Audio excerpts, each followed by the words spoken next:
Langit di atas Tel Aviv, yang biasanya biru dan cerah, kini diselimuti oleh kabut tebal berwarna abu-abu kecoklatan yang menyesakan. Aroma belerang menusuk hidung, bercampur dengan bau hangus yang tak teridentifikasi.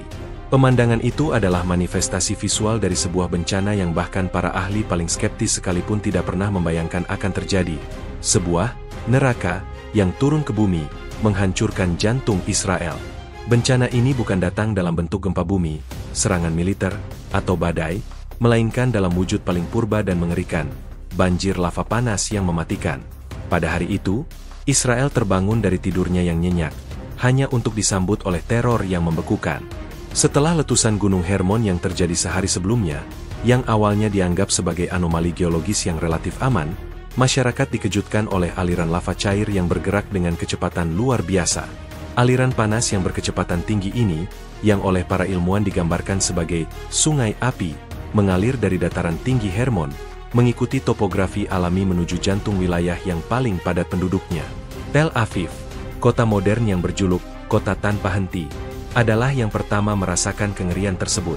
Sekitar pukul 6 pagi, saat banyak penduduk sedang bersiap-siap untuk memulai hari kerja mereka, sirene darurat tiba-tiba meraung, memecah kesunyian subuh. Suara itu disusul oleh teriakan panik dan deru mobil yang saling mendahului, berusaha melarikan diri dari musuh yang tidak terlihat namun mematikan. Namun, bagi banyak orang, sudah terlambat. Dalam hitungan menit, Jalan Raya Ayalon yang selalu sibuk menjadi kuburan bagi ribuan kendaraan yang terjebak. Lava cair dengan suhu di atas 1000 derajat Celcius melahap semuanya, mengubah mobil dan bangunan menjadi tumpukan logam yang meleleh dan beton yang hancur.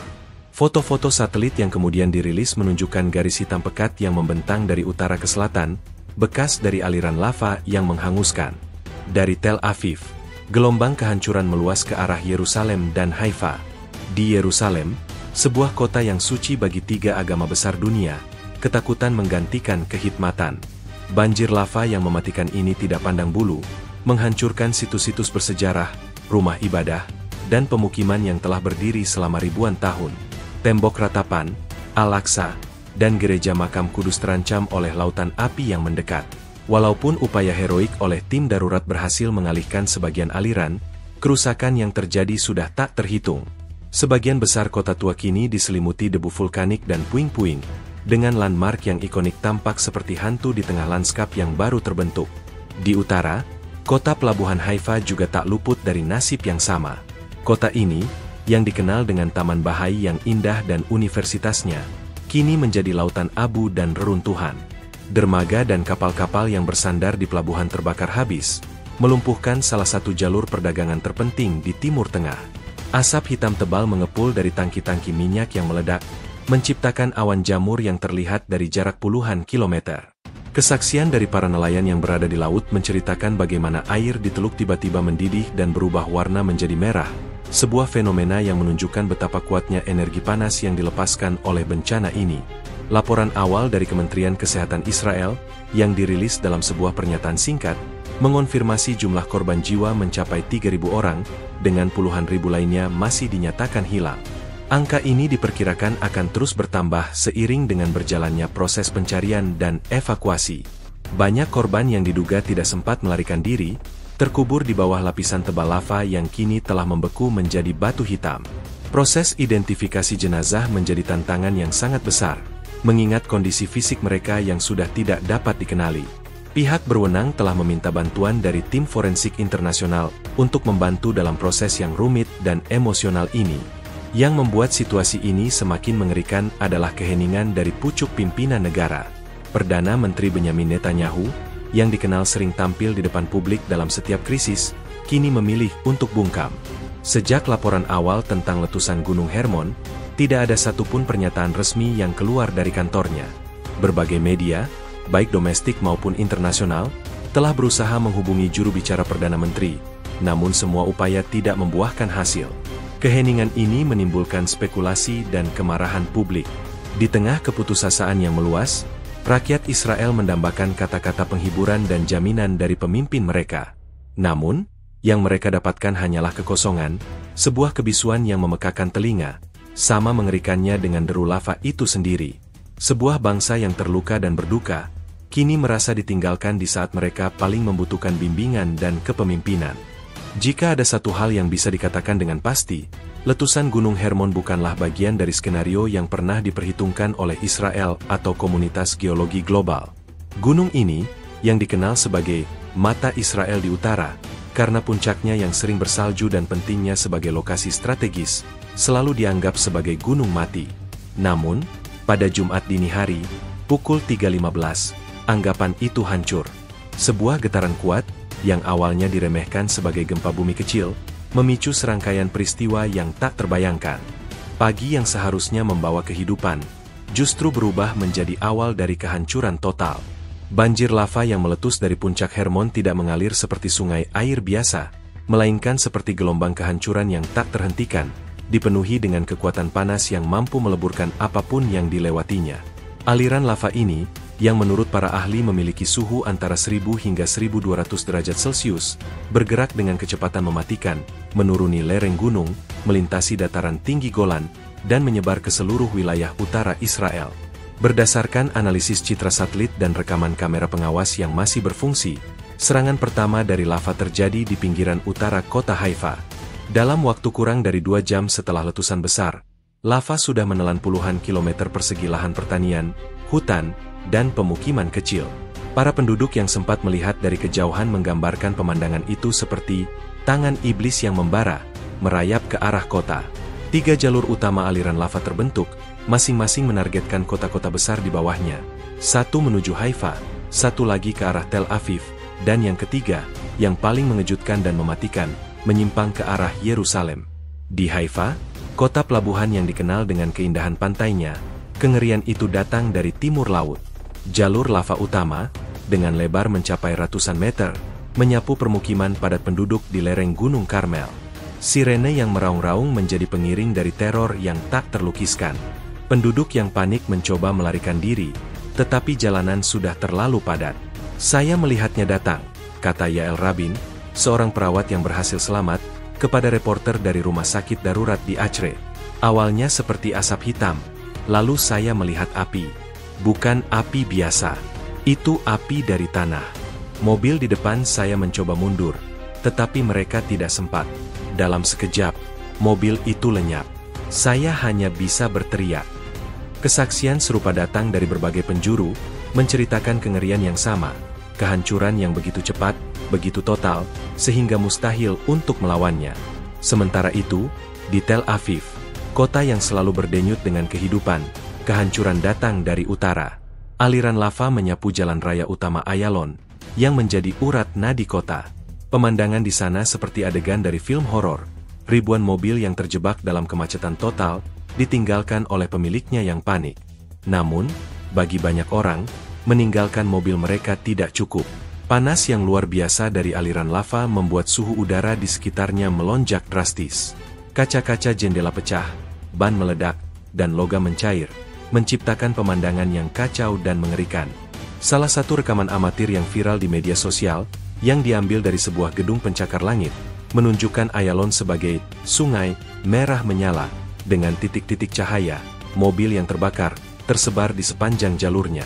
Pusat keuangan kota, Menara Azrieli, yang dulunya merupakan simbol modernitas, kini berdiri dikelilingi oleh lautan abu, dengan dasar menara yang hangus. Namun, kehancuran terbesar terjadi di Yerusalem. Aliran lava yang menuju kota suci ini seolah memiliki takdirnya sendiri.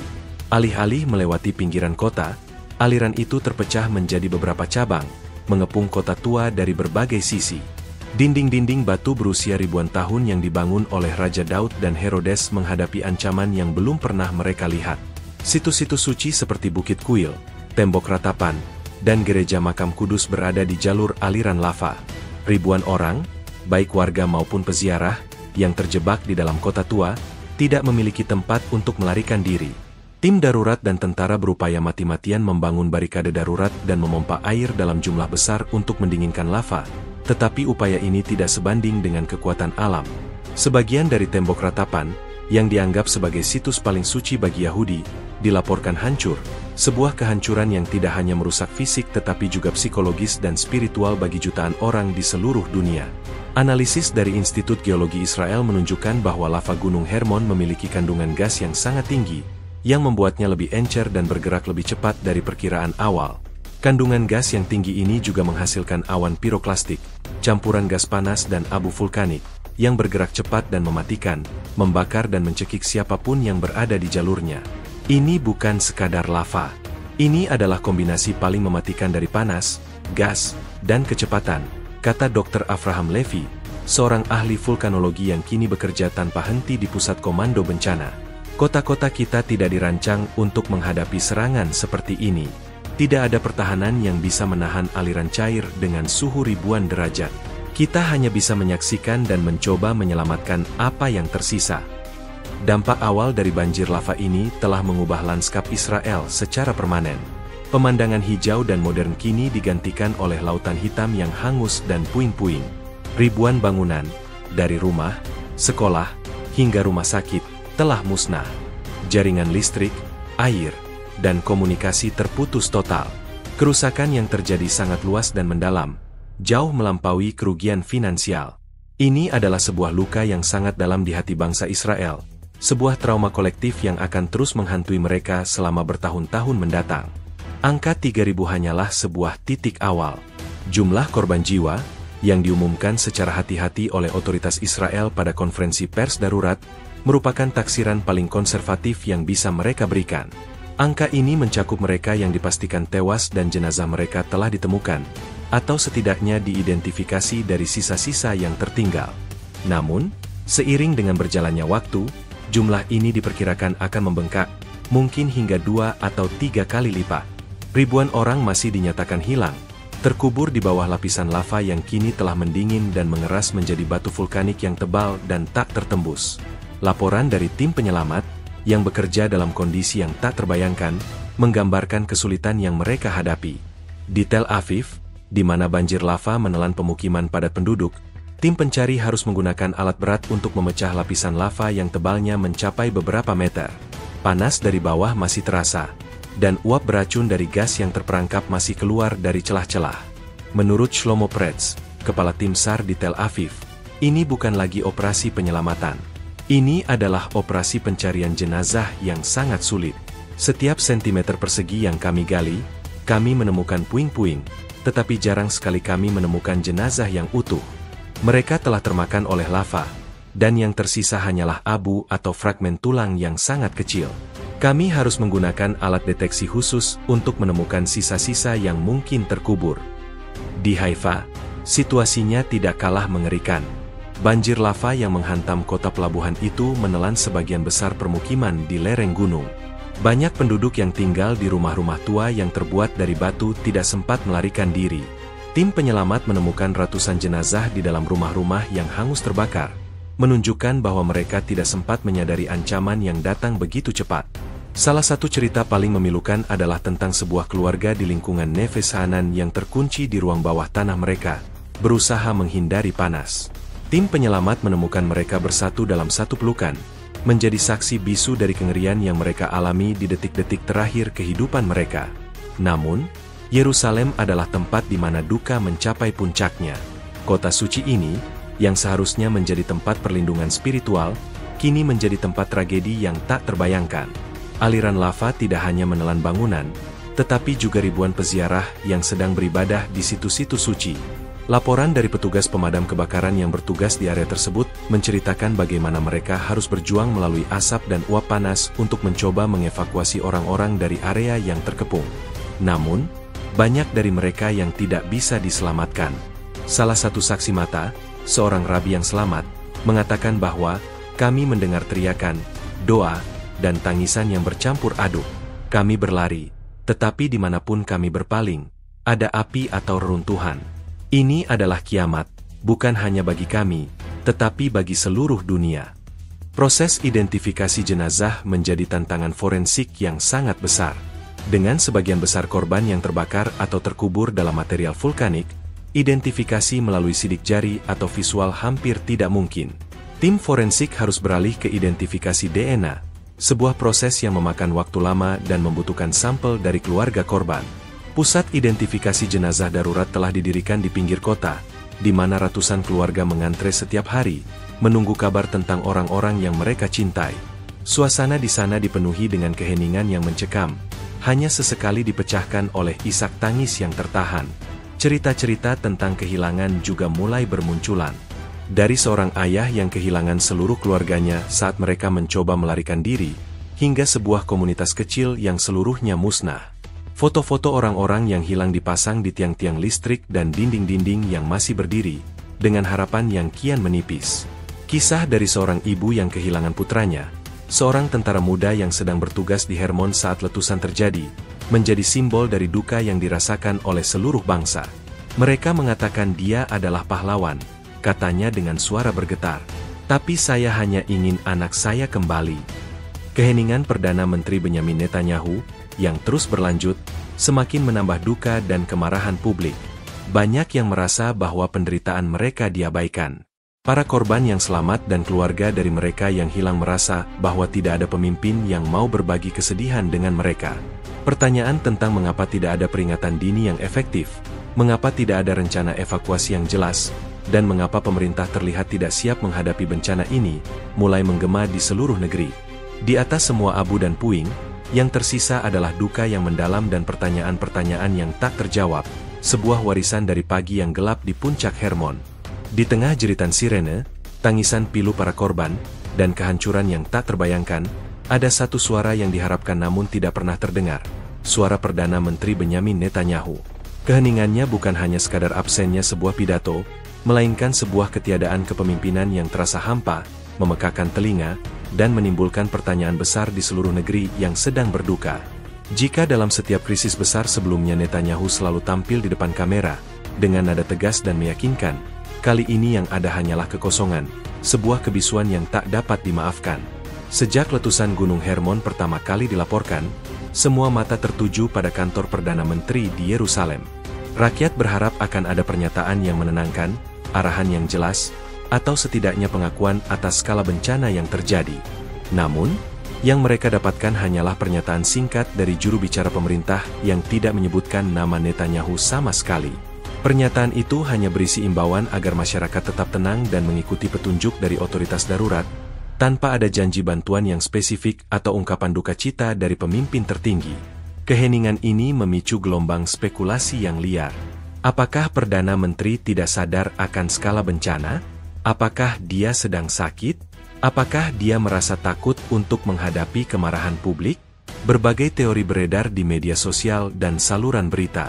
Salah satu teori yang paling banyak dibicarakan adalah bahwa Netanyahu, yang dikenal karena kepiawaiannya dalam mengelola citra, tidak ingin tampil di depan publik tanpa sebuah solusi yang jelas. Dalam bencana sebesar ini, di mana ribuan nyawa melayang dan kehancuran meluas, tidak ada solusi instan. Mungkin dia merasa bahwa tampil di depan publik hanya akan menunjukkan ketidakberdayaan, sebuah citra yang sangat ia hindari. Para pengamat politik juga tidak tinggal diam. Gideon Levy, seorang kolumnis senior di surat kabar Haaretz, menulis sebuah artikel tajam yang berjudul, "Di manakah pemimpin kami?" Ia menyoroti perbedaan mencolok antara respons Netanyahu terhadap krisis ini dengan responsnya terhadap krisis-krisis sebelumnya, seperti konflik di Gaza atau ancaman dari Iran.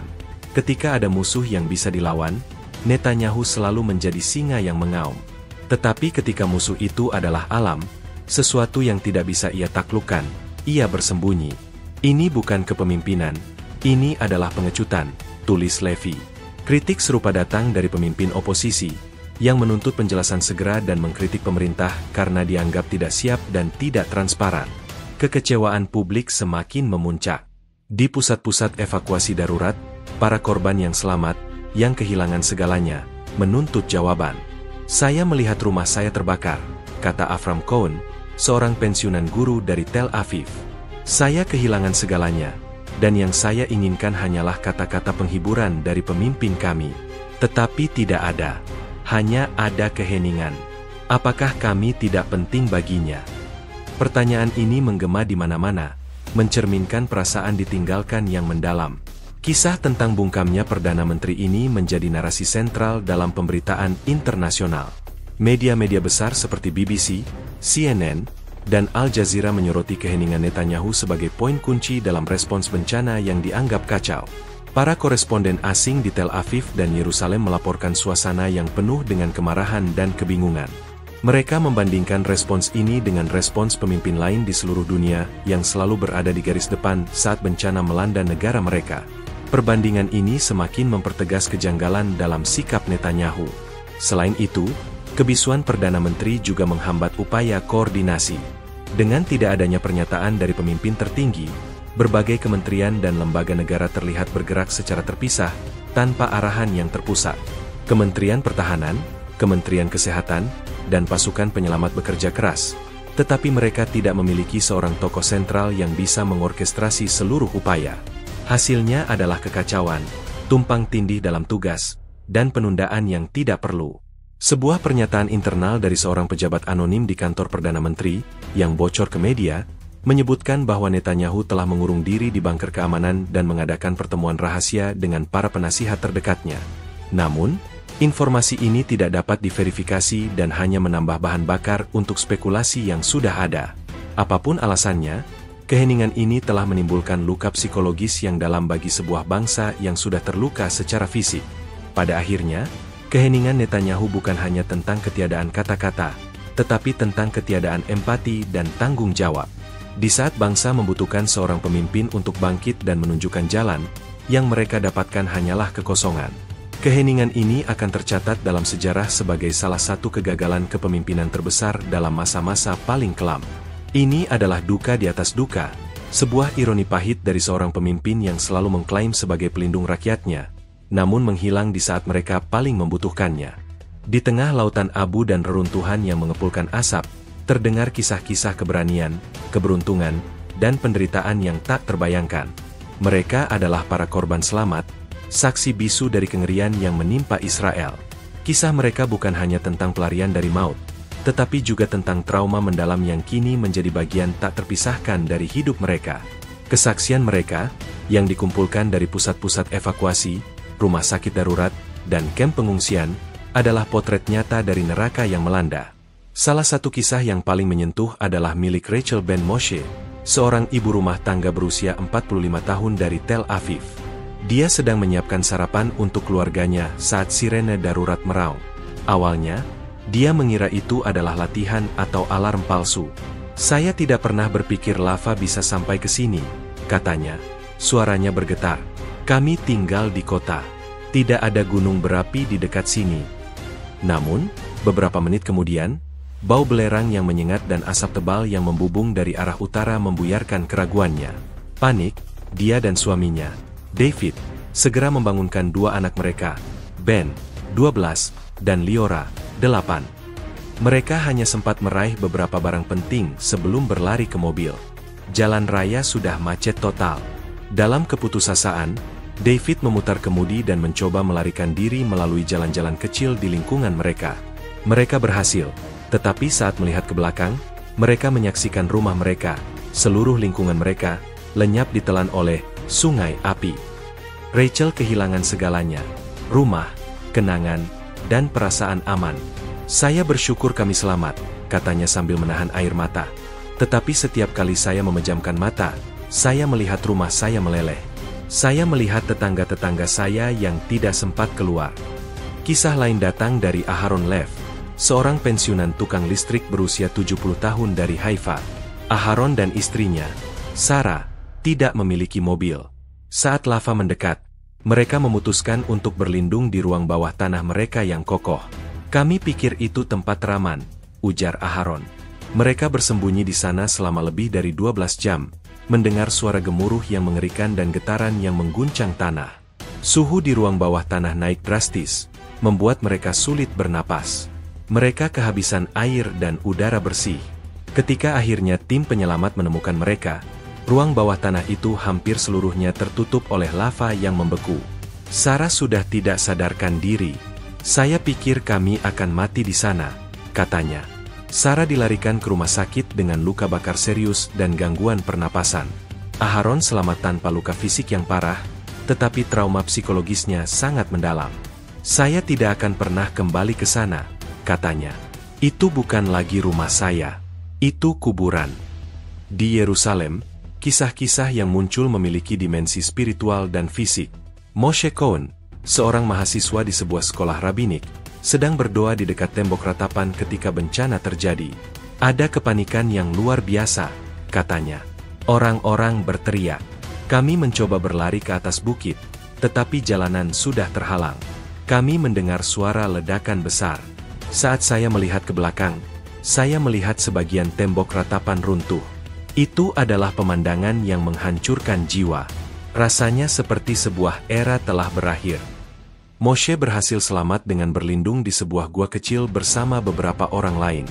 Selama 2 hari, mereka menunggu di sana, dengan persediaan makanan dan air yang sangat terbatas, sampai tim penyelamat menemukan mereka. Moshe kini berada di pusat pengungsian, mencoba memproses apa yang ia saksikan. Ini adalah ujian iman yang paling berat, ujarnya. Bagaimana bisa hal seperti ini terjadi di tempat yang begitu suci? Para ahli psikologi dan psikiater telah dikerahkan ke pusat-pusat evakuasi untuk membantu para korban. Mereka melaporkan bahwa banyak dari korban selamat menderita acute stress disorder dan post-traumatic stress disorder, PTSD. Gejala-gejala yang umum termasuk mimpi buruk, kilas balik, kecemasan yang berlebihan, dan perasaan bersalah karena selamat. Mereka merasa bersalah karena mereka hidup sementara begitu banyak orang yang mereka kenal dan cintai meninggal, kata Dr. Dana Levy, seorang psikolog klinis yang bekerja di sebuah camp di Beersheba. Mereka melihat kehancuran total, dan pikiran itu tidak bisa hilang. Luka yang dialami oleh para korban selamat bukan hanya luka fisik. Luka emosional dan psikologis akan membutuhkan waktu yang sangat lama untuk sembuh, jika memang bisa sembuh total. Mereka kini harus memulai hidup baru dari nol, tanpa rumah, tanpa harta, dan tanpa kepastian. Mereka adalah bukti nyata dari kengerian yang terjadi, dan kisah mereka adalah pengingat bahwa di balik angka-angka korban, ada wajah, ada nama, dan ada cerita. Kisah-kisah ini adalah sebuah pengingat bahwa trauma ini akan terus ada, bahkan setelah lava mendingin dan debu mengendap. Di tengah kekacauan, kepanikan, dan kehancuran yang ditimbulkan oleh banjir lava, satu hal yang tetap teguh adalah semangat tanpa pamrih dari para tim penyelamat.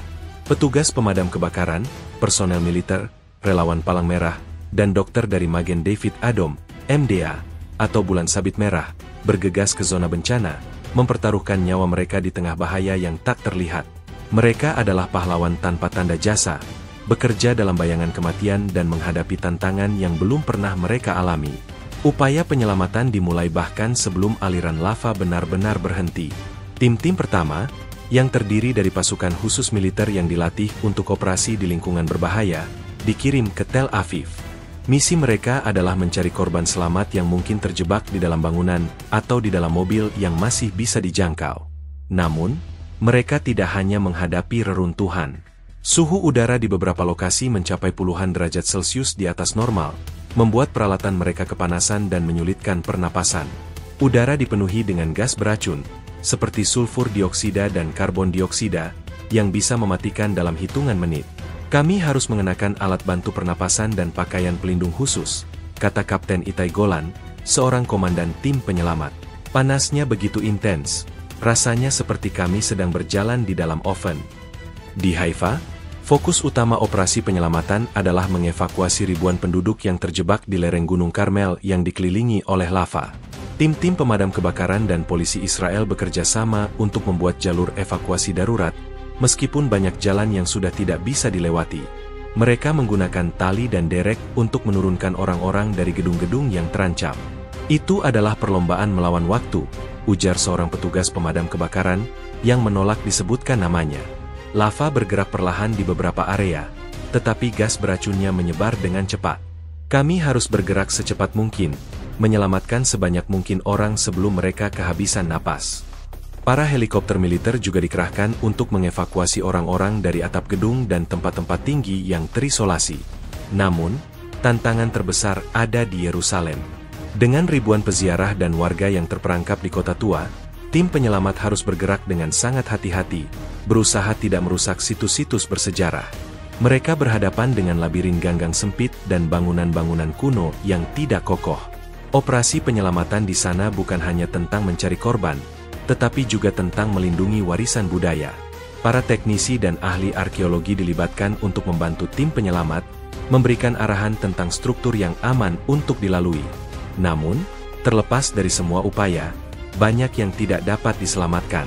Tim penyelamat menyaksikan dengan mata kepala mereka sendiri ketika tembok ratapan, sebuah simbol abadi, hancur sebagian di depan mereka.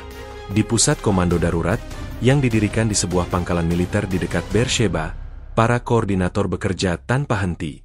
Mereka memantau citra satelit, data seismik, dan laporan dari lapangan untuk mengalokasikan sumber daya. Para ahli geologi, yang tidak memiliki pengalaman dalam menghadapi bencana seperti ini, memberikan nasihat tentang bagaimana lava akan bergerak dan di mana potensi kantong gas beracun berada. Dokter dan perawat juga bekerja tanpa henti, merawat ribuan korban dengan luka bakar, masalah pernapasan, dan trauma psikologis. Kami merawat orang-orang yang kehilangan segalanya, kata Dr. Michael Fear, seorang dokter di rumah sakit darurat di Beersheba. Mereka bukan hanya terluka secara fisik, tetapi jiwa mereka juga hancur. Selain itu, komunitas relawan juga memainkan peran penting. Ribuan warga Israel yang tidak terkena dampak bencana datang dari seluruh negeri untuk membantu. Mereka menyumbangkan makanan, pakaian, dan pasokan medis. Mereka membantu di kamp-kamp pengungsian, menghibur anak-anak, dan memberikan dukungan emosional kepada para korban. Di tengah-tengah kehancuran, tindakan-tindakan kecil kebaikan ini menjadi cahaya harapan yang sangat dibutuhkan. Saya datang karena saya merasa harus melakukan sesuatu, kata Shimon Cohen, seorang mahasiswa dari Beersheba. Saya tidak tahu cara mencari orang di bawah reruntuhan, tetapi saya bisa menyeduh teh dan mendengarkan. Dan kadang-kadang, itu sudah cukup. Namun, di balik semua keberanian dan pengorbanan, ada perasaan yang mengganggu bahwa upaya ini bisa lebih efektif jika ada koordinasi yang lebih baik dari pemerintah pusat. Banyak tim penyelamat merasa bahwa mereka bekerja secara terisolasi, tanpa arahan yang jelas dari Perdana Menteri atau kabinetnya. Kami butuh bantuan, kami butuh bimbingan, kami butuh seseorang untuk mengambil alih, kata seorang petugas pemadam kebakaran yang berbicara dengan syarat anonim. Sepertinya setiap orang bekerja sendiri. Ini sangat frustasi. Pada akhirnya, kisah tentang operasi penyelamatan ini adalah kisah tentang semangat manusia yang luar biasa dalam menghadapi bencana yang tak terbayangkan. Mereka adalah bukti bahwa di tengah-tengah kegelapan, masih ada cahaya yang bersinar. Namun, itu juga merupakan pengingat yang menyakitkan akan kegagalan dalam kepemimpinan, sebuah kekurangan yang membuat pekerjaan para pahlawan ini menjadi jauh lebih sulit dan berbahaya. Mereka menyelamatkan nyawa, tetapi mereka tidak bisa mengisi kekosongan yang ditinggalkan oleh keheningan dari puncak kekuasaan. Dampak dari bencana lava panas yang melanda Israel tidak hanya terbatas pada hilangnya ribuan nyawa dan kehancuran fisik, tetapi juga memicu keruntuhan ekonomi yang tak terbayangkan. Analisis awal dari para ekonom dan pakar keuangan menunjukkan bahwa kerugian yang dialami Israel mencapai angka yang sangat mengejutkan, dengan beberapa perkiraan menempatkannya pada kisaran triliunan dolar. Angka ini, jika terbukti, akan menjadi pukulan terbesar bagi ekonomi Israel dalam sejarah modernnya, jauh melampaui kerugian dari perang atau krisis keuangan sebelumnya. Sektor-sektor vital ekonomi Israel, yang dulunya merupakan mesin pertumbuhan, kini lumpuh total. Kota Tel Aviv, yang dikenal sebagai Silicon Wadi, atau pusat teknologi tinggi Timur Tengah, kini seperti lanskap pasca-apokaliptik. Puluhan perusahaan rintisan, startup, dan kantor-kantor pusat teknologi global yang berbasis di sana hangus terbakar. Server, pusat data, dan infrastruktur komunikasi digital yang menjadi urat nadi ekonomi digital Israel musnah. Perusahaan-perusahaan besar seperti Intel, Google, dan Microsoft, yang memiliki kantor penelitian dan pengembangan di Tel Aviv, mengalami kerugian miliaran dolar dalam hitungan jam. Kami kehilangan data, infrastruktur, dan yang paling penting, tim-tim inovatif kami, ujar seorang juru bicara dari sebuah perusahaan teknologi multinasional yang menolak disebutkan namanya. Butuh waktu bertahun-tahun, bahkan mungkin puluhan tahun, untuk membangun kembali apa yang telah hilang. Pelabuhan Haifa, yang merupakan salah satu pelabuhan tersibuk di Laut Mediterania, juga hancur total. Dermaga, terminal peti kemas, dan kapal-kapal yang bersandar di sana habis dilalap api. Seluruh aktivitas perdagangan laut terhenti. Ratusan ribu ton barang, dari produk-produk elektronik hingga hasil pertanian, musnah. Kerusakan ini tidak hanya akan memengaruhi ekspor dan impor Israel, tetapi juga akan mengganggu rantai pasokan global. Pelabuhan Eilat di Laut Merah kini menjadi satu-satunya gerbang maritim yang tersisa, tetapi kapasitasnya tidak sebanding dengan kebutuhan perdagangan Israel. Perekonomian negara ini, yang sangat bergantung pada perdagangan internasional, kini berada di ambang kolaps. Sektor pariwisata, yang merupakan sumber pendapatan penting bagi Israel, juga tertekan habis. Kota-kota suci Yerusalem dan tempat-tempat bersejarah lainnya, yang menarik jutaan turis setiap tahun, kini adalah zona bencana. Situs-situs suci yang rusak parah dan lanskap yang hangus telah menghilangkan daya tarik utama Israel sebagai tujuan wisata. Hotel-hotel, restoran, dan toko-toko souvenir yang menopang ribuan keluarga kini rata dengan tanah. Wisatawan dan peziarah dari seluruh dunia membatalkan perjalanan mereka, dan para ahli memperkirakan bahwa sektor ini tidak akan pulih dalam waktu dekat. Kerugian finansial dari sektor ini diperkirakan mencapai puluhan miliar dolar, ditambah dengan hilangnya ribuan lapangan pekerjaan. Dampak ekonomi juga merembet ke sektor perbankan dan keuangan. Dengan puluhan ribu rumah dan bisnis yang hancur, kerugian asuransi diperkirakan akan mencapai angka yang belum pernah ada sebelumnya. Perusahaan asuransi lokal menghadapi kebangkrutan, sementara pasar saham Israel anjlok ke level terendah dalam sejarahnya. Pemerintah dihadapkan pada tugas yang sangat besar untuk memberikan kompensasi kepada korban dan memulai rekonstruksi, tetapi sumber daya yang ada sangat terbatas. Infrastruktur dasar seperti jalan raya, rel kereta api, dan jaringan listrik juga musnah, yang akan membutuhkan investasi besar-besaran untuk dibangun kembali. Menurut laporan dari Bank of Israel, produk domestik bruto, PDB, negara ini diperkirakan akan menyusut setidaknya 20% pada tahun fiskal berikutnya. Inflasi diperkirakan akan melonjak, dan pengangguran akan meningkat secara dramatis. Ini adalah pukulan fatal bagi ekonomi Israel, kata seorang ekonom senior yang diwawancarai oleh media. Kita tidak hanya bicara tentang kerugian finansial. Kita bicara tentang kehancuran modal manusia, hilangnya inovasi, dan hilangnya kepercayaan investor. Butuh waktu puluhan tahun untuk kembali ke titik di mana kita berada sebelumnya. Dalam beberapa jam setelah bencana, harga komoditas global yang diproduksi atau diekspor oleh Israel, seperti gas alam dan teknologi, langsung melonjak tajam. Pasar saham di seluruh dunia bereaksi negatif, menunjukkan betapa saling terhubungnya ekonomi global. Kerugian ekonomi ini akan memiliki efek riak di seluruh dunia, memengaruhi perusahaan-perusahaan yang beroperasi di Israel dan para investor yang menaruh uang mereka di sana. Di tengah semua ini, keheningan dari Perdana Menteri Netanyahu semakin memperburuk situasi. Dengan tidak adanya pernyataan atau rencana pemulihan yang jelas dari pemerintah, investor dan pasar menjadi semakin panik. Para pengusaha dan kepala eksekutif perusahaan menuntut kejelasan tentang bagaimana pemerintah akan mengatasi krisis ini, tetapi mereka tidak mendapatkan jawaban.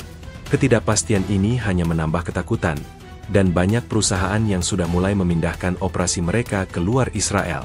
Pada akhirnya, kehancuran ekonomi yang disebabkan oleh banjir lava ini adalah pengingat yang menyakitkan bahwa bencana alam tidak hanya mengambil nyawa, tetapi juga menghapus mimpi, pekerjaan, dan masa depan. Israel kini dihadapkan pada tantangan yang tidak hanya bersifat kemanusiaan, tetapi juga tantangan untuk membangun kembali fondasi ekonomi mereka dari abu, sebuah tugas yang akan membutuhkan waktu, sumber daya, dan kepemimpinan yang luar biasa. Di tengah tragedi yang melanda, yang melenyapkan nyawa dan menghancurkan kota-kota, dunia tidak tinggal diam. Gelombang solidaritas internasional yang luar biasa segera mengalir ke Israel. Dari Washington hingga Tokyo, dari Paris hingga Beijing, para pemimpin dunia, organisasi kemanusiaan, dan warga biasa menyampaikan belasungkawa dan menawarkan bantuan. Respon ini, yang datang dari negara-negara sahabat maupun rival, menjadi bukti bahwa di hadapan bencana alam yang tak pandang bulu, kemanusiaan tetap menjadi ikatan terkuat. Beberapa jam setelah berita bencana menyebar, Presiden Amerika Serikat, yang merupakan sekutu terdekat Israel, mengeluarkan pernyataan yang sangat emosional. Ia menyebut bencana itu sebagai sebuah tragedi yang menghancurkan jiwa, dan berjanji bahwa Amerika akan berdiri di sisi Israel, seperti yang selalu kami lakukan. Segera setelah itu, sebuah pesawat kargo militer C-17 Globemaster III yang dimuat dengan tim medis darurat, peralatan pencarian dan penyelamatan, serta pasokan medis, lepas landas dari pangkalan udara Ramstein di Jerman menuju Tel Aviv. Tim yang dikirim termasuk spesialis dalam bencana alam, ahli geologi, dan personel forensik untuk membantu identifikasi korban. Di Eropa, Uni Eropa mengadakan pertemuan darurat untuk mengoordinasikan bantuan. Jerman, Prancis, dan Inggris, yang memiliki pengalaman dalam penanganan bencana alam, menawarkan bantuan teknis dan finansial. Kanselir Jerman berjanji untuk mengirimkan tim ahli geologi dan insinyur untuk membantu menilai kerusakan infrastruktur dan memprediksi potensi letusan susulan. Prancis, yang memiliki hubungan kuat dengan Israel, mengirimkan tim pemadam kebakaran yang sangat terlatih untuk beroperasi di lingkungan berbahaya. Inggris menawarkan bantuan keuangan darurat sebesar $500 juta untuk memulai upaya rekonstruksi. Namun, yang paling mengejutkan adalah respons dari negara-negara di Timur Tengah. Mesir dan Yordania, yang memiliki perjanjian damai dengan Israel, segera membuka perbatasan mereka untuk bantuan kemanusiaan. Mesir mengirimkan puluhan truk berisi makanan, air bersih, dan tenda. Yordania, meskipun terisolasi secara geografis dari zona bencana, menawarkan bantuan medis dan tempat perlindungan bagi para pengungsi. Arab Saudi, yang tidak memiliki hubungan diplomatik formal dengan Israel, mengeluarkan pernyataan yang jarang terjadi, menyampaikan belasungkawa dan mengumumkan sumbangan besar-besaran untuk dana bantuan kemanusiaan internasional. Musuh kita sekarang bukanlah politik, melainkan kemanusiaan, ujar seorang pejabat Saudi yang dikutip oleh media. Kita harus bersatu. Respon ini menunjukkan pergeseran besar dalam hubungan regional dan menawarkan secerca harapan untuk perdamaian yang lebih luas di masa depan. Bahkan PBB, yang seringkali menjadi forum perselisihan antara Israel dan negara-negara lain, mengambil langkah cepat. Sekretaris Jenderal PBB mengaktifkan badan bantuan daruratnya dan meminta semua negara anggota untuk memberikan bantuan. Palang Merah Internasional dan Bulan Sabit Merah mengirimkan tim khusus yang terdiri dari dokter, perawat, dan ahli trauma untuk membantu di rumah sakit darurat dan kamp pengungsian. Mereka bekerja tanpa henti, bahu-membahu dengan petugas medis Israel, merawat ribuan orang yang terluka dan trauma. Di balik semua bantuan resmi dari pemerintah dan organisasi besar, ada juga gelombang dukungan dari individu. Di seluruh dunia, orang-orang meluncurkan kampanye penggalangan dana secara daring, mengumpulkan jutaan dolar untuk para korban. Artis, atlet, dan tokoh masyarakat menggunakan platform media sosial mereka untuk menyerukan bantuan dan menyampaikan pesan-pesan dukungan. Sekolah-sekolah di Amerika dan Eropa mengadakan acara untuk menggalang dana, dan anak-anak membuat kartu ucapan untuk anak-anak Israel yang kehilangan segalanya. Namun, di tengah semua gelombang solidaritas ini, ada satu pertanyaan yang terus-menerus muncul. Di mana pemimpin Israel? Meskipun komunitas internasional memberikan dukungan yang luar biasa, keheningan dari Perdana Menteri Netanyahu terasa sangat kontras. Saat Presiden Amerika Serikat dan Kanselir Jerman menelepon untuk menyampaikan duka cita, mereka harus berbicara dengan para menteri yang lebih rendah, bukan dengan Perdana Menteri. Ini tidak hanya menimbulkan kebingungan, tetapi juga mengurangi efektivitas bantuan internasional. Beberapa negara menunda pengiriman bantuan mereka sampai mereka menerima arahan yang jelas dari pemerintah Israel, sebuah petunjuk yang tidak kunjung datang. Bantuan internasional adalah sebuah anugerah, tetapi tanpa kepemimpinan yang kuat di dalam negeri, efektivitasnya terbatas. Bantuan tersebut adalah bukti bahwa dunia bersatu dalam duka dan ingin membantu Israel bangkit kembali. Namun, untuk bisa memanfaatkan bantuan ini sepenuhnya, Israel membutuhkan seorang pemimpin yang bisa berdiri di depan, memberikan arahan, dan meyakinkan dunia bahwa mereka memiliki kendali. Keheningan Netanyahu di saat dunia bersuara menjadi sebuah ironi yang menyakitkan. Uluran tangan dari seluruh penjuru bumi siap membantu, tetapi pertanyaan tetap, apakah ada yang siap untuk menerimanya? Di tengah kekacauan dan duka yang meluas, para ilmuwan di seluruh dunia bergegas untuk memahami misteri di balik bencana yang tak terduga ini. Gunung Hermon, yang secara geologis dikenal sebagai gunung lipatan dan bukan gunung berapi aktif, telah meletus dengan kekuatan yang mengejutkan, menghasilkan banjir lava yang mematikan. Pertanyaan, mengapa? Menjadi titik fokus bagi para ahli geologi, seismologi, dan vulkanologi. Jawabannya, menurut data dan analisis awal, adalah sebuah cerita yang mengerikan tentang aktivitas geologis tersembunyi yang telah berlangsung di bawah permukaan selama ribuan tahun, tanpa disadari oleh siapapun. Laporan awal dari Institut Geologi Israel, GSI, dan tim ahli internasional yang tiba di lokasi kejadian menunjukkan bahwa Hermon bukan meletus seperti gunung berapi kerucut biasa. Sebaliknya, letusan itu adalah hasil dari apa yang disebut para ilmuwan sebagai retakan kerak bumi. Mereka menemukan bukti adanya patahan besar, yang membentang jauh ke dalam mantel bumi, membuka jalur bagi magma panas untuk naik ke permukaan. Patahan ini, yang kini disebut Patahan Hermon, diduga telah terbentuk dari tekanan tektonik yang terus-menerus selama ribuan tahun. Patahan ini, yang sebelumnya tidak terdeteksi oleh teknologi seismik konvensional, menjadi jalan tol bagi magma. Dr. Miriam Landau, seorang ahli seismologi senior di GSI, menjelaskan dalam sebuah konferensi pers singkat yang diadakan di Beersheba bahwa mereka telah menemukan indikasi dari aktivitas ini sebelumnya, tetapi tidak pernah menganggapnya sebagai ancaman. Kami melihat beberapa getaran kecil dan anomali gas di area Hermon selama beberapa tahun terakhir, katanya, menunjukkan grafik yang rumit di layar. Kami menganggapnya sebagai fenomena geologis minor, mungkin pergeseran lempeng tektonik kecil. Kami tidak pernah membayangkan bahwa itu adalah tanda-tanda dari pergerakan magma yang akan memicu bencana sebesar ini. Analisis data satelit yang lebih mendalam, yang dilakukan oleh Badan Antariksa Eropa, ESA, mengonfirmasi bahwa ada deformasi tanah yang signifikan di area Hermon dalam beberapa bulan terakhir, yang seharusnya menjadi peringatan. Namun, data tersebut tidak diinterpretasikan dengan benar pada waktunya. Faktor lain yang membuat letusan ini begitu mematikan adalah komposisi magmanya. Analisis sampel lava yang berhasil dikumpulkan menunjukkan bahwa ia adalah magma basaltik yang sangat encer.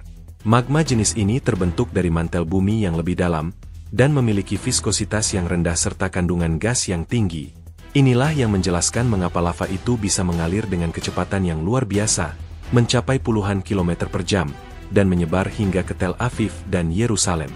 Lava ini berperilaku seperti air panas, kata Profesor Daniel Rosen, seorang ahli vulkanologi dari Universitas Cambridge yang dikirim untuk membantu. Ini bukan lava klasik yang kita bayangkan. Ini sangat cair dan sangat mematikan. Kecepatan alirannya membuat evakuasi hampir tidak mungkin. Selain lava, letusan ini juga memicu fenomena berbahaya lainnya. Kolom abu dan gas vulkanik yang dilepaskan ke atmosfer telah menciptakan awan piroklastik yang menyebar dengan kecepatan tinggi, membakar dan mencekik siapapun yang berada di jalurnya. Kandungan gas beracun, seperti sulfur dioksida, SO2, dan hidrogen sulfida, H2S, kini mencemari udara di seluruh Israel bagian utara dan tengah. Ahli kesehatan masyarakat memperingatkan bahwa paparan jangka panjang terhadap gas-gas ini dapat menyebabkan masalah pernapasan serius, bahkan kematian. Para ilmuwan kini bekerja tanpa henti untuk memprediksi potensi letusan susulan. Data seismik menunjukkan bahwa patahan Hermon masih aktif, dan ada kemungkinan bahwa letusan lebih lanjut dapat terjadi. Para ahli sedang membuat model komputer untuk memprediksi pergerakan magma di bawah tanah dan mengidentifikasi area-area yang berisiko. Namun, mereka mengakui bahwa model-model ini tidak sempurna, karena mereka berhadapan dengan fenomena yang belum pernah tercatat sebelumnya. Ini adalah pelajaran yang sangat mahal bagi kita, kata Dr. Landau.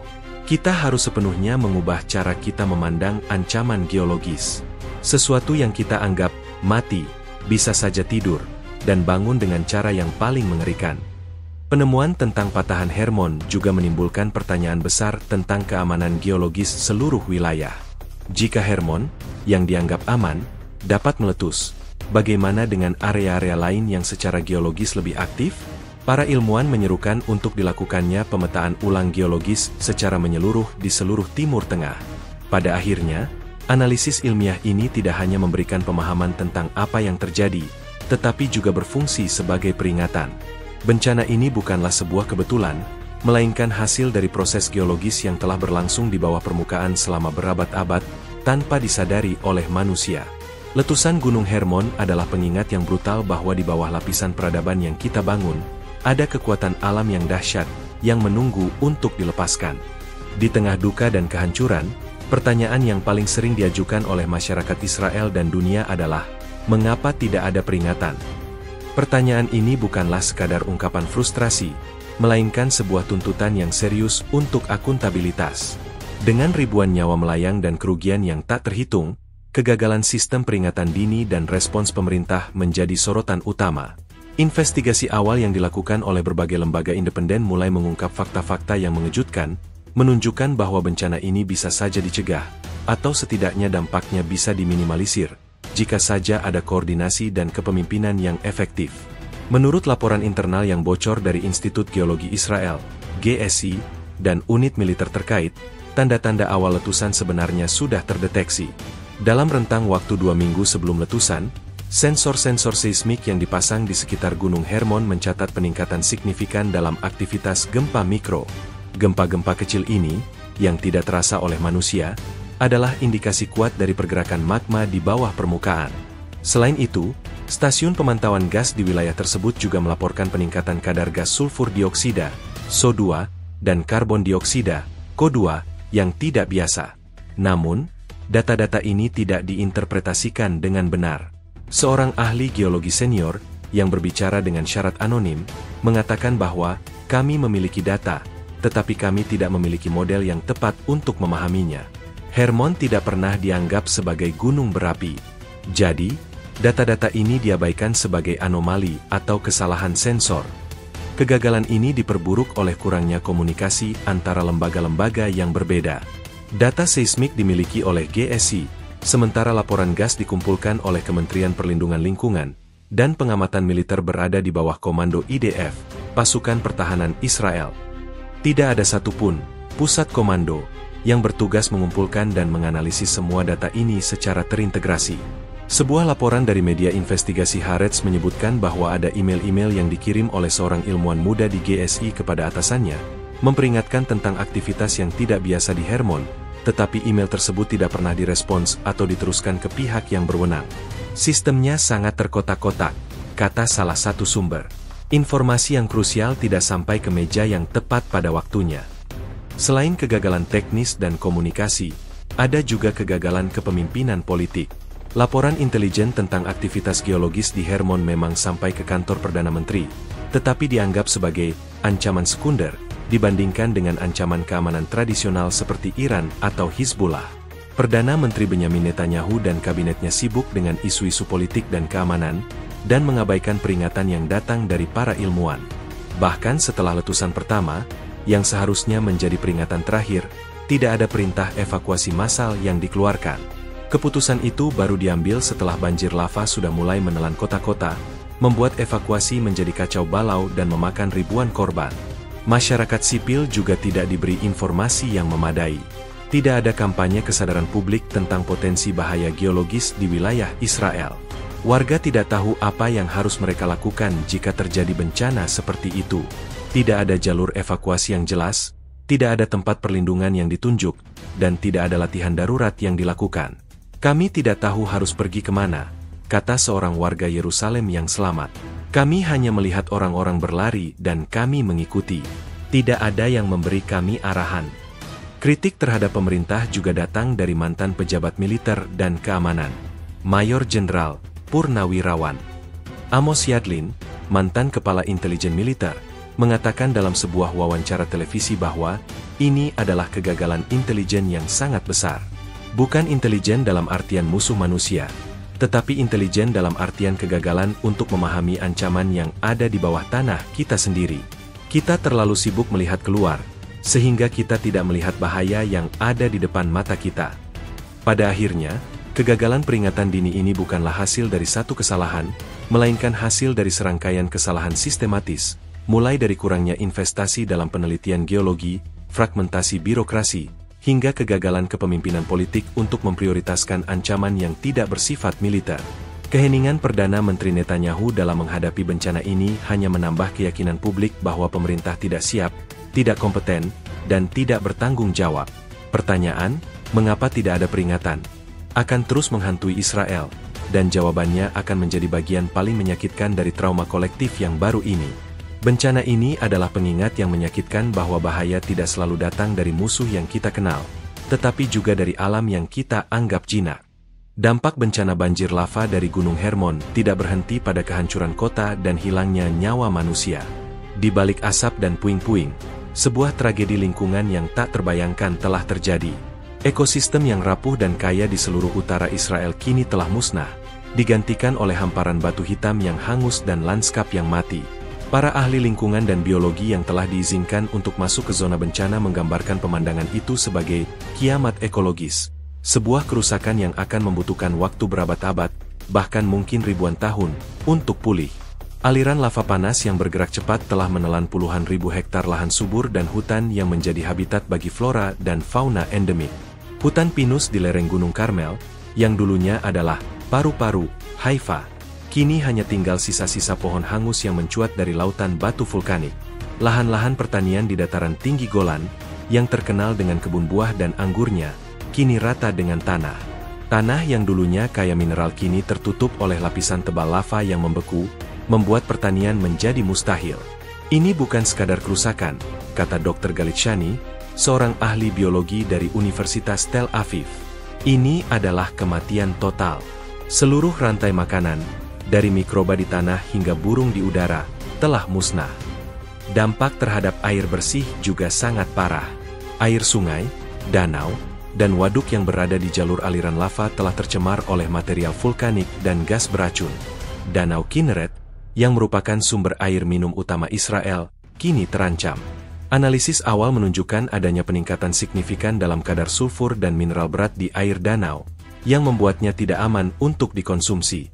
Jaringan pipa air yang mengalir di bawah tanah juga hancur, menyebabkan krisis air yang meluas di wilayah-wilayah yang terkena dampak. Pemerintah telah mengeluarkan peringatan keras agar masyarakat tidak menggunakan air dari sumber-sumber yang tidak terjamin. Namun, ancaman terbesar datang dari udara. Kolom gas dan abu vulkanik yang terus keluar dari retakan di Gunung Hermon telah menciptakan kabut tebal yang menutupi langit Israel. Gas beracun seperti sulfur dioksida, SO2, dan hidrogen sulfida, H2S, yang dilepaskan dalam jumlah besar, adalah ancaman serius bagi kesehatan masyarakat. Partikel abu vulkanik yang sangat halus dapat masuk ke paru-paru dan menyebabkan masalah pernapasan serius, terutama bagi anak-anak dan orang tua. Kementerian Kesehatan telah mengeluarkan peringatan untuk tetap berada di dalam ruangan dan mengenakan masker khusus jika harus keluar. Laporan dari rumah sakit menunjukkan peningkatan tajam dalam kasus asma, bronkitis, dan infeksi paru-paru. Kerusakan ekologis ini juga akan berdampak pada iklim mikro di wilayah tersebut. Hilangnya vegetasi dan lapisan tanah yang subur akan menyebabkan erosi tanah yang parah dan perubahan pola curah hujan. Daerah yang terkena dampak akan menjadi lebih kering dan rentan terhadap badai debu. Para ahli lingkungan khawatir bahwa perubahan ini akan memicu efek domino yang akan memengaruhi seluruh ekosistem di Timur Tengah. Proses pemulihan lingkungan akan menjadi tugas yang sangat besar dan memakan waktu yang sangat lama. Tanaman dan pepohonan tidak akan bisa tumbuh di atas lapisan lava yang membeku selama ribuan tahun. Para ilmuwan berencana untuk memulai proyek remediasi tanah, yang melibatkan penghancuran lapisan lava dan pencampuran dengan tanah yang lebih subur dari wilayah lain. Namun, proyek ini akan memakan waktu puluhan tahun dan membutuhkan sumber daya yang sangat besar.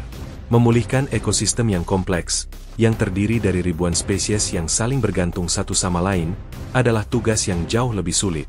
Di tengah semua ini, masyarakat Israel, yang terkenal dengan komitmennya terhadap lingkungan, merasa patah hati.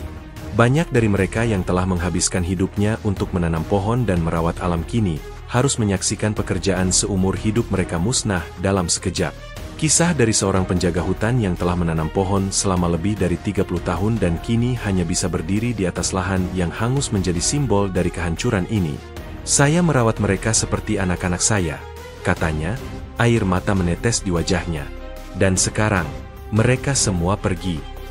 Bencana ekologis ini adalah pengingat yang menyakitkan bahwa manusia bukanlah penguasa alam, melainkan hanya bagian kecil darinya. Kehancuran ini bukanlah hasil dari kesalahan manusia, tetapi hasil dari kekuatan alam yang tidak bisa kita kendalikan. Namun, itu juga menjadi pengingat bahwa kita memiliki tanggung jawab untuk menjaga lingkungan yang kita tinggali. Dan sekarang, setelah tragedi ini, Israel harus menghadapi tidak hanya tugas untuk membangun kembali kotanya, tetapi juga tugas yang jauh lebih besar dan lebih sulit, menyembuhkan bumi yang gosong dan mengembalikan kehidupan yang hilang. Di tengah duka yang tak terbayangkan dan kebingungan yang meluas akibat bencana lava panas, sebuah fenomena yang luar biasa mulai muncul di seluruh Israel. Di saat pemerintah terlihat lumpuh dan pemimpin tertinggi bungkam, masyarakat Israel bangkit, menunjukkan solidaritas yang kuat, dan saling membantu dalam cara-cara yang paling mendasar namun paling bermakna. Respons sosial ini, yang dipicu oleh kebutuhan mendesak, adalah bukti nyata dari kekuatan yang tak terlihat yang menyatukan sebuah bangsa di masa-masa paling kelam.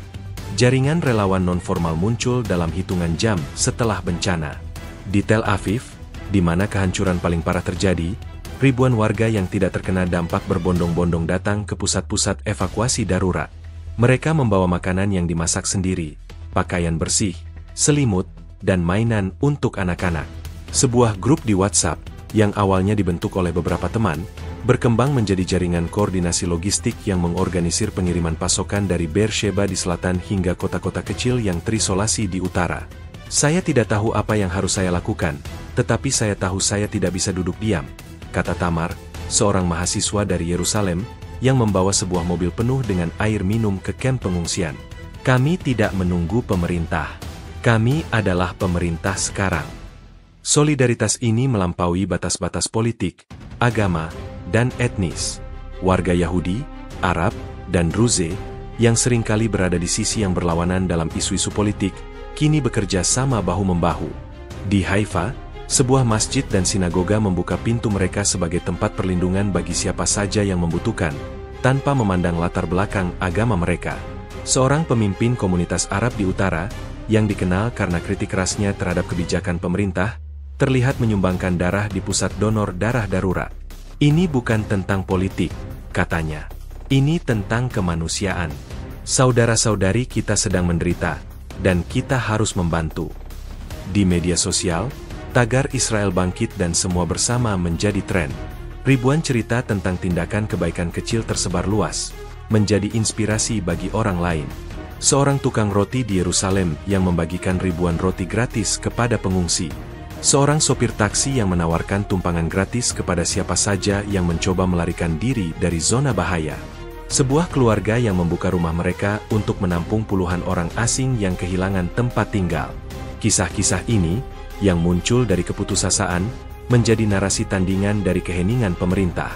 Masyarakat mengisi kekosongan yang ditinggalkan oleh kepemimpinan politik. Namun, di balik semua solidaritas ini, juga muncul kepanikan dan ketidakpastian. Di stasiun-stasiun kereta api dan terminal bus, ribuan orang yang selamat dari bencana mencoba melarikan diri ke bagian selatan negara yang lebih aman.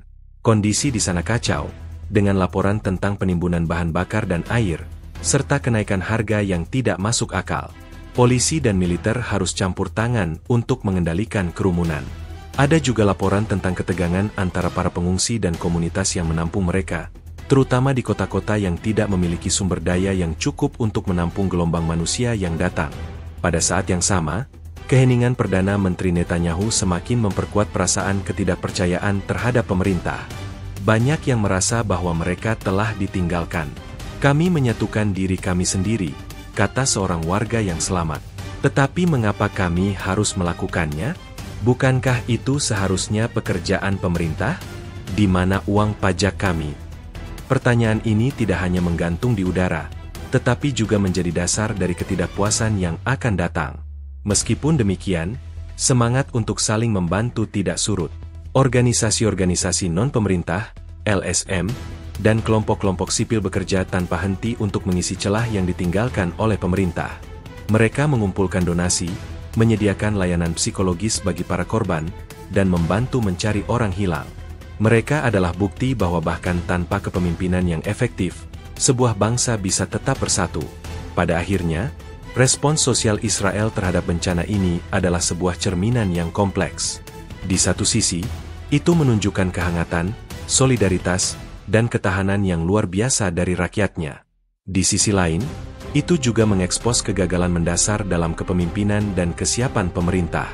Duka yang mendalam telah mengikat mereka bersama, tetapi itu juga telah memicu pertanyaan-pertanyaan yang sulit tentang masa depan mereka. Di atas semua abu, sebuah bangsa sedang bangkit, bukan karena perintah dari atas, tetapi karena sebuah kebutuhan yang mendalam untuk saling menopang di saat-saat paling sulit.